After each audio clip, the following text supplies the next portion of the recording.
What is going on, everyone? This is Nate the Great coming to you live from the All Sports All Plays Network. This is Anything Goes with batting title champion Chaz Lytle, and I am here today with Chaz Lytle. Chaz, how are you? How are things going on your end? Holy shit. Well, we got my kid, my youngest kid, got taken out of school yesterday. I had no idea he was going to miss the last day. So, um, going through this whole divorce process, you sit here and go, oh my God, it's like you didn't even tell me, you didn't even collaborate with me and tell me he's on this last day of school. So I got a young one crying. But all in all, everything's great. So you just got to take the good with the bad. And the good news is we got baseball cranking up, and I'm excited to be off the golf course and be more involved in young men's lives and transforming to that stage. Yeah. Unfortunately, with all the rain that's been going on here in Texas, I've only got to play 3 baseball games this season, and that's it. And the season ended.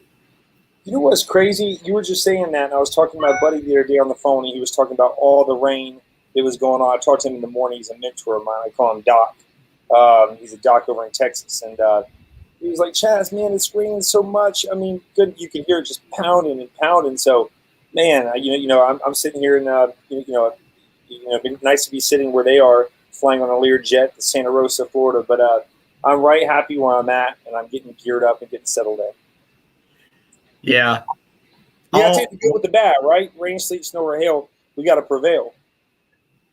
Yeah, all Wednesday games that I was supposed to play got all Wednesday games got canceled, and now there were 3 Saturday games, but all of those I got a chance to play. I did really well.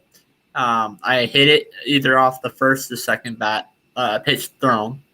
I remember speaking to you. I remember Yeah, speaking to you, and that's why, like, even with my webpage, Georgia Baseball Lessons on Facebook, I tell people, feel free, to reach out because, it's not just I do services, but I'm also here to help, and talk and guide people through things. I mean, that's my job as a mentor, as a former minor league instructor and as minor league coach is to help people out. That's the main point of this. Well, last week we did the show. We had a special guest coming on, my assistant minor league GM for the Bay Sox. He came on the show, and he actually said, and there was a part 1 and a part 2 to this. The part 2 segment, a friend of mine from church came and left a comment, and so shout out to Brian Peterson, who left a comment last week. So shout out to him. He gave a prediction. He said that there will be a total of 11 no hitters.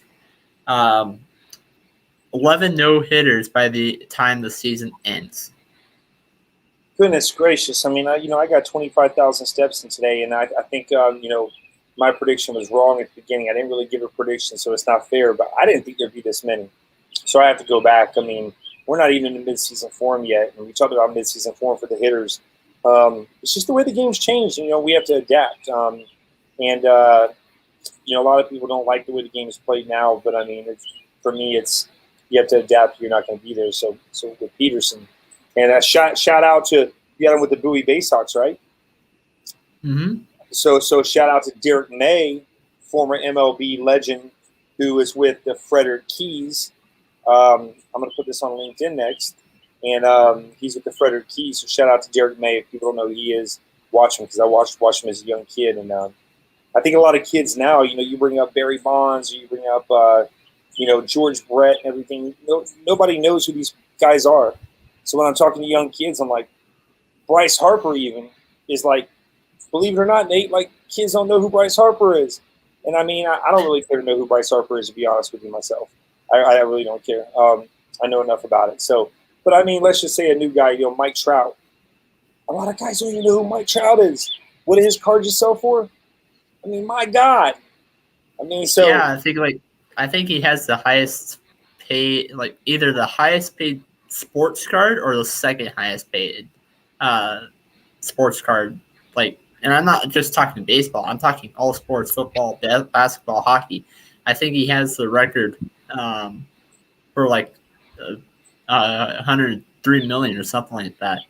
Speaking of that, we got an autograph show coming up in Warner Robins. You go Odell Thurman, Otis Nixon, the great Otis Nixon with the Atlanta Braves. I'm going to be there. There's going to be a plethora of other guys that are going to be there. I'm looking forward to it.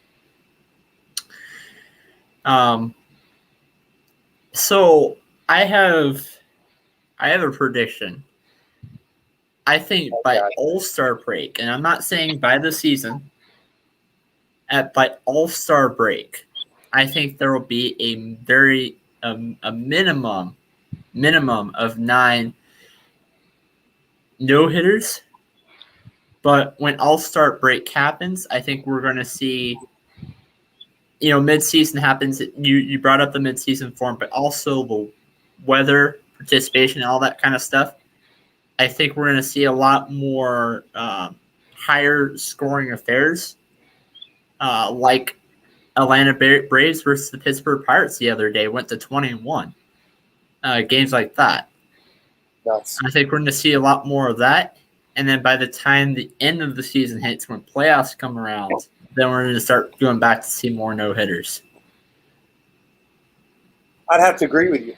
Like I said, my thing is I'm from the hitter standpoint. I'm from that standpoint. I think that there's been a lot of things. Scott Emerson, who is my pitching coach in Williamsport. They call us the cross dressers, but our real name is the cross cutters. So there's a nickname they call us the cross dressers. But he's the head pitching coach with the Oakland Athletics, and they're now coming up and in. They're now pitching up and in, where the old saying in baseball was keep the ball down, or else you're going to get hurt. Keep the ball down. The guys are coming up and in now, so I think the pitching coaches, really got ahead of where we are, and that's where I'm trying to teach and preach to the young kids is that look, you got to be able to hit the high pitch too. You got to activate the top hand. It's not just filleting the ball, So you had this, injury that I have, down here that's scarred. I don't know if you can see it, but it's scarred all the way down from here to here from trying to manipulate the bat and chicken wing it and hit the 6-hole. You really got to activate. Yeah, you got to stay inside the ball, of course, but you really got to activate that top hand. And pitchers are just throwing guys different. Velocity's changed over the years. Velocity's always been there. You had Wetland who was throwing gas back in the day, but guys are throwing hard. But movement and stuff. Guys are now throwing a slider. They're throwing curveballs. Where back in the day, if you threw a slider and a curveball, one or the other one sucked. Because if you got a good curveball, you're not going to throw a slider too, because one of the two is better. So you got guys throwing sliders and curveballs now, and that's changing the game. Because again, if you got a slider and a curveball, whenever I see somebody like this, I'm like, yeah, one of them sucked. Let me see on deck which one sucks, so I know which one to hit. But you got guys doing that more, and they're learning at a young age. Not saying that they're going to have longevity in the game.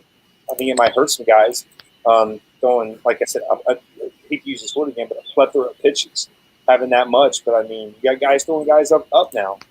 And like I said, the old saying was keep the ball down or else you're going to get hurt. Keep the ball down or else you're going to get annihilated. Guys are coming up now. The hardest pitch to hit is the one up and in, up at chest high, by far. Up and in, hardest pitch to hit.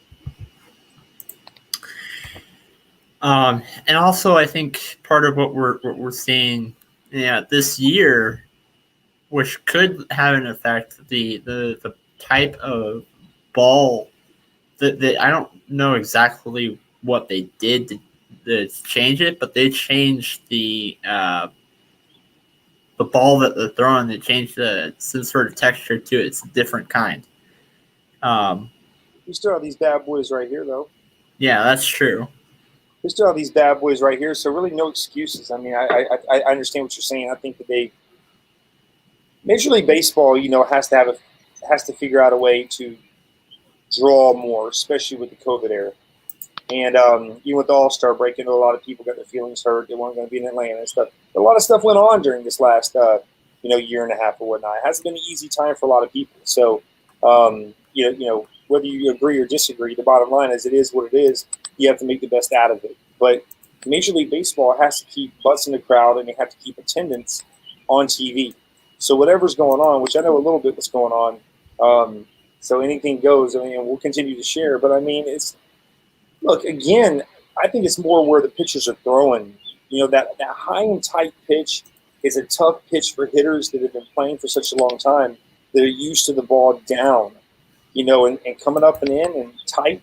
I mean, my goodness. I mean, that's a completely different way that guys have always pitched. We've always been taught to keep it down, keep it down, keep it down, keep the ball down. So we've always looked for that pitch down, down, low. And now these son of a guns are coming up. It's like, shit. We got to adapt. And a lot of these no hitters that we're seeing is every no hitter that we've seen, even though it was 7. It's always the same 3 teams that are having these not pitching these no hitters, but not hitting these no hitters. And those same 3 teams are the Seattle Mariners, the Indians, and the Texas Rangers. Unfortunately, because I say that unfortunately because I grew up being a huge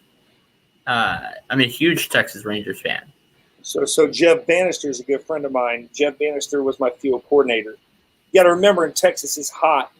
So, I mean, to play there every day with the ball carrying and stuff, I know the ball carries, but, I mean, you're talking about a hot place and with some, and you're talking about some parts of the ball is not really flying, and stuff. So you got your pitcher's ballparks where they're built around the pitching.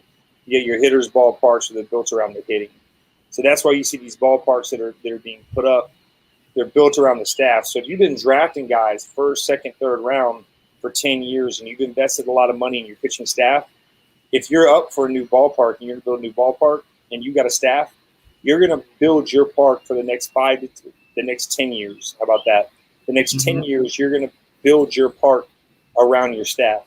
If you've been drafting a lot of players and you know as a minor league director, as a general manager, your general manager is going to be up there going, hey, look, we need to have, this needs to be a box where we can just pop it out. If it's a graveyard, and it's a pitcher's ballpark where you just can't get it out of there because there's just so much space. It's kind of like Pittsburgh. There's so many nooks and crannies, in that ballpark.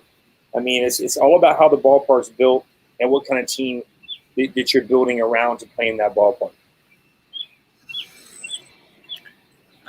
Yeah, so that's all in terms of breaking down more of what we've seen for these no hitters. That's all that I have on that subject. There was some news that broke out.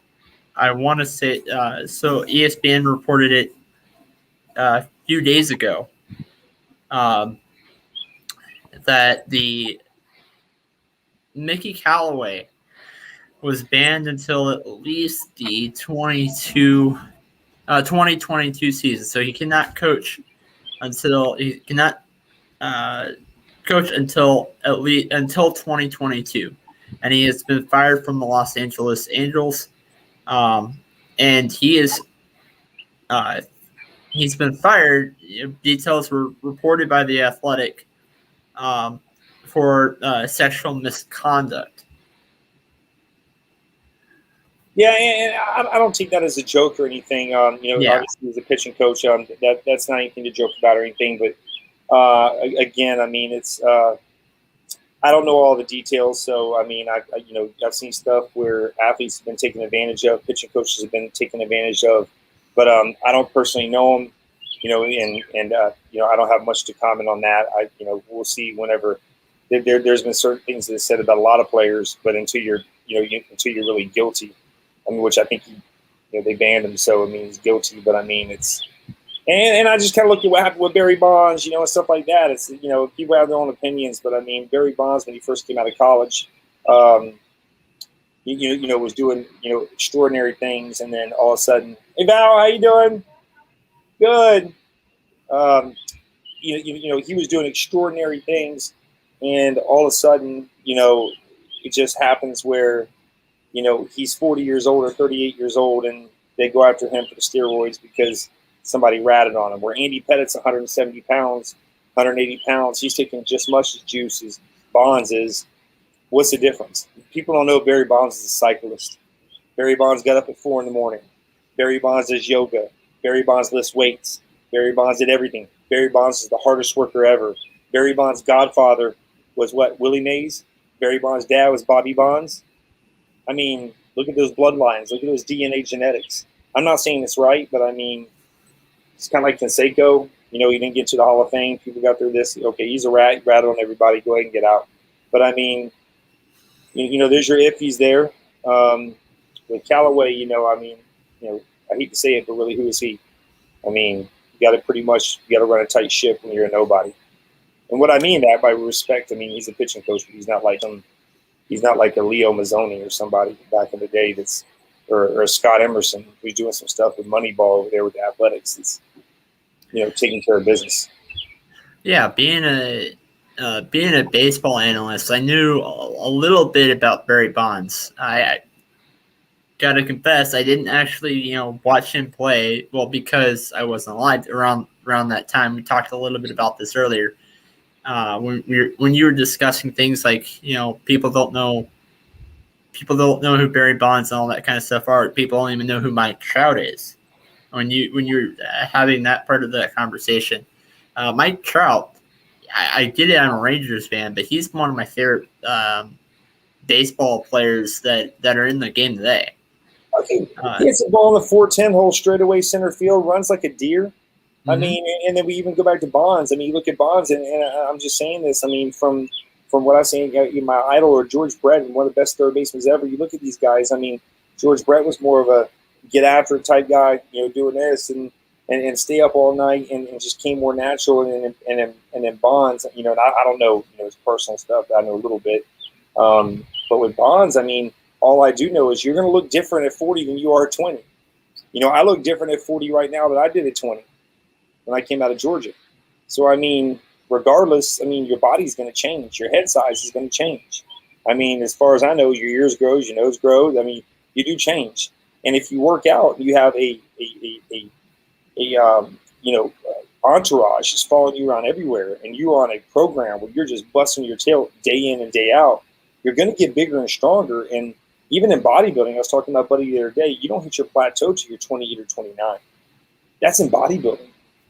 They say around 30, 28, 29, 30 is when you hit your plateau. Of like Ronnie Coleman, Dexter Fowler, all these guys, man, that really hit it. You know, Mr. Olympia. You don't hit it when you're 20. You don't hit it when you're 22. You hit it when you're like 27, 28, 29. So as far as what I've heard and what I've seen with my own eyes, I mean, you got a guy cycling 30 to 40 miles a day, swimming, taking care of his body the way he's taking care of his body. I have nothing bad to say against the guy. And, you know, a lot of people might say there's some rude stuff that he says to people, but he also grew up in an era where his dad and his godfather went through a lot. And, you know, I don't know how that is, but I can only imagine that's not good to have that type of stuff rolling. Yeah, I mean, I knew his dad was Bobby Bonds, but I did not know that his godfather was Willie Mays. I didn't even know he had a godfather.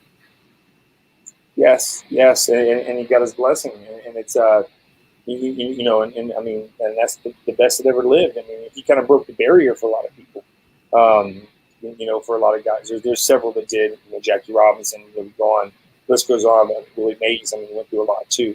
So I mean, but the pedigree you're talking about, I mean, came from Arizona State, put up monster numbers. He was 18, 19 years old. He signed with Pittsburgh Pirates, put up monster numbers. Guy was 30-30. I think he was 40-40. I mean, come on, ran like a deer, hit for power. He continued to work to be the best. I mean, you hear the stuff about Sammy Sosa, you hear nothing. There's stuff about Mark McGwire, you hear nothing. Yeah, Mark McGwire got a shot to get it back in baseball and coach. You know, so did Barry with the Marlins, with Mattingly. But at the same time, I still think that it's like, hey, man, like there comes to a point where it's like, this guy's the best that ever walked. Like, you don't want to put him in the Hall of Fame, okay. But guys like me, guys like my kids, they're going to watch Barry Bonds and know who he is. But Mike Trout, they're going to know who he is. That guy's a phenom. I remember watching that guy scouting that dude in the Arizona Fall League. It was Mike Trout and it was Borges, Peter Borges. They were on the same squad, or they were playing against each other. And I was scouting for Major League Baseball. Holy shit, man. I mean, I was looking at that, and I looked back at the roster. I'm like, oh, my God, how many of these players are out here? And, I mean, he definitely stood out. But, I mean, he's a monster. He's not a little dude. We have a comment, actually. Dilly Lama, who actually has been commenting a lot on yesterday's episode during Sports Status, brought up a comment. How did you get called up batting under 200? What year was that? I don't know. How did you get called up batting under 200? That's the question that. I don't know. That's the comment. I won a batting title hitting 335, so maybe they just thought because they hit 335, they were just going to move me up because I won a batting title over Hanley Ramirez. Maybe they thought something good in me. I don't know. Maybe they thought because I had the all-time hits record at Georgia, the all-time stolen base record, and then I won a batting title over Hanley Ramirez in 2003 that I was a prospect, not a suspect. That's usually how it works. So there you go, dude. I was in Double-A. Good point. So in Double-A, I got moved up towards the end of the season. I was a roster filler. Rajay Davis got hurt. So I moved up towards the end of the season. If he takes a look, I only had on like 37 at-bats, 30 at-bats. So, I mean, they went on how many, a lot of times you go on how many at-bats you have. But in the Sally League, when I won the batting title in the South Atlantic League, they kind of go on your track record and what you've done in the past. So that's probably a reason why I got called up. And I was one of the top prospects in the organization. I went to the Instructional League. That's your top prospects in the organization. And, hey, I don't know. I think you look at Mike Trout's numbers in the minor leagues, I don't think he hit 300 every year. I mean, it doesn't matter what sport you play. Football, basketball, football, basketball, hockey, baseball, you name it. There's going to be years where you have a downhill year. We're getting a lot of Twitch comments today. How does Steven Strasburg do it? I mean, he was the number one pick with board, and then when he come back and win a World Series. I mean, I don't know. I'm not Steven Strasburg. I want the number one pick overall, but Mark Pryor did it for a long time. Didn't do it. Kerry Wood. There's a lot of guys. Look at Mike Trout. Look at guys batting averages throughout the minor leagues. Look at Bryce Harper. Look at Nick Swisher. Look at Derek Jeter. Derek Jeter still leads the league in A-ball for the most errors as a shortstop in low A baseball. Derek Jeter, the best shortstop probably in a long time, still leads the entire league. I think it's to this day. And somebody come on here and correct me if I'm wrong. To this day, he leads that league, which is the South Atlantic League, where a lot of prospects go, in errors. Derek Jeter. I know he was number one 2 or 3 years ago. It could have changed, but he leads that league in errors. Now, how does he become the New York Yankees' best shortstop? Hey, there's no rhyme, there's no reason. Guys develop. Guys have a track record. He's obviously from Michigan. He had a good track record. They saw a lot of potential in him. Guys make judgments on people, and that's how you get moved up. And I know a lot of people get pissed off because there was times where I was hitting 335 where I was like, I should be up in the big leagues this year. I didn't even get moved up after hitting 335. I finished off playing in the playoffs. I was like, why shouldn't I be in the big leagues right now? And then next thing you know, I'm in the tank. A guy gets hurt. Actually, I wasn't in the tank. I was doing well, but a guy gets hurt. The last thing I expect to do is get caught up. I get caught up, get put right in the lineup. Nick Markakis is playing center field. I go 3 for 4 with a 2-piece with a side of okra.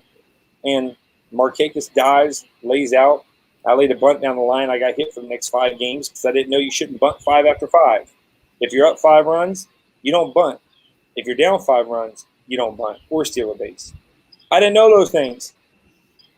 I don't know. That's a little rule for baseball players. If you're up 5 runs, you don't bunt or steal unless you're in high school or college.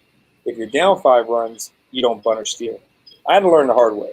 So, I mean, the Orioles absolutely annihilated me for the next, oh my God. The Astros did too. But it seems like forever. But they annihilated me. I mean, I was like getting hit. I was like, all right, I'm going to play the game the right way. But I had to learn how to do that. We have another comment. What level did you win the batting title at? The South Atlantic League. We had Hanley Ramirez. We had Larry Broadway, who I believe is still the director of minor league development with the Pittsburgh Pirates. I could be wrong. Joe Delicari, I believe, is the general manager over there. But it was the South Atlantic Sally League. That was one where Derek Jeter made the most errors in. Right, and then we also have one big dilemma is a big deal. So that's all the questions. I mean, that's all the stuff that I have. Anything else before we give this a close? Hey, just go on GeorgiaBaseballLessons.com on Facebook, and please like it if you like it, and please subscribe, with YouTube. But really, just go on and, like Georgia Baseball Lessons. One's verified, the other one isn't. Georgia Baseball Lessons is on Facebook. Please go on that, check it out, and if you like it. And if you have any other questions or comments, please ask me. I'm an open book. I look forward to speaking with people and helping anybody out I can. Actually, I'll send the link here. Thank you, Nate. Real quick. I'm still learning this stuff, man, because during pro ball you can't get on this stuff. So hold on, it'll take me a quick second. Control V. All right, so all the people that are watching through Facebook, YouTube, you got over 1,000 viewers. Last week I had a malfunction, but you guys just banged 1,000 out recently, right? 1,000 followers. Congratulations. 1,000 followers on Facebook. YouTube, not as much. I don't know about Twitch and Twitter, to be honest. How much are your lessons? 60 for an hour, and I charge 30 for a hole. Where guys here charge 90, and then it charge less. But I think that it should be realistic to where parents can pay and afford. I got college guys out here doing lessons for $60, man. Or for $90, and the dude didn't even play pro ball. I'm thinking to myself, parents hello, but hey, well, my Johnny enjoys working with him. Okay, well, have Johnny work with him. Johnny's not gonna learn much. Johnny needs to come home with a smile on his face, and that's what I like doing with the kids. But I mean, at the same time, if you're paying that kind of money, I mean, my God, Babe Ruth came back. I'm paying $300 to work for my child, but you're talking about $90 2 or 3 times a week. Eesh. You better have some serious stats, baby. Yeah. So I stopped. So a while back, I used to be in fencing, but we stopped because that cost too much, and then it's free. The only thing about Miracle League, that is not free is every once in a while they sell tickets to the Rangers game, but even then, that's cheap. That's right. Yeah, and that's about $10. When Banny was there, man, it was going good. Banny's out of baseball right now, man. We got to get guys like Jeff Bannister, Brian Graham, Jeff Manto. Guys, Jeff Manto was a hitting coach with the Chicago White Sox. Jeff Bannister was freaking coach of the year. I mean, we're talking about when Bautista, who I played with, who we were on the same team with the Pirates, pimped the home run and all that stuff was going on with Odor. Boom. I mean, this is just, we're talking, 5-6 years ago, and he's out of baseball right now. He's coaching at the college up north somewhere. Rick Sofield, he's over in somewhere in South Carolina. I mean, these guys, baseball is a tricky game. I mean, it's a yeah. I mean, it's kind of like what that guy asked about hitting 200, man. One day you're AL, I mean, manager of the year. The next year or 2 years later, hey man, you're done. You're a done dollar. And you're out of the game. You're not even got a minor league job. So baseball is good because it's guaranteed money. But hey, this is about what have you done for me lately? Yeah, I'm afraid all things are all like that. NFL's the same way and stuff. So this has been Nate the Great and Chaz Lytle signing out. See you guys next week. Let's do it.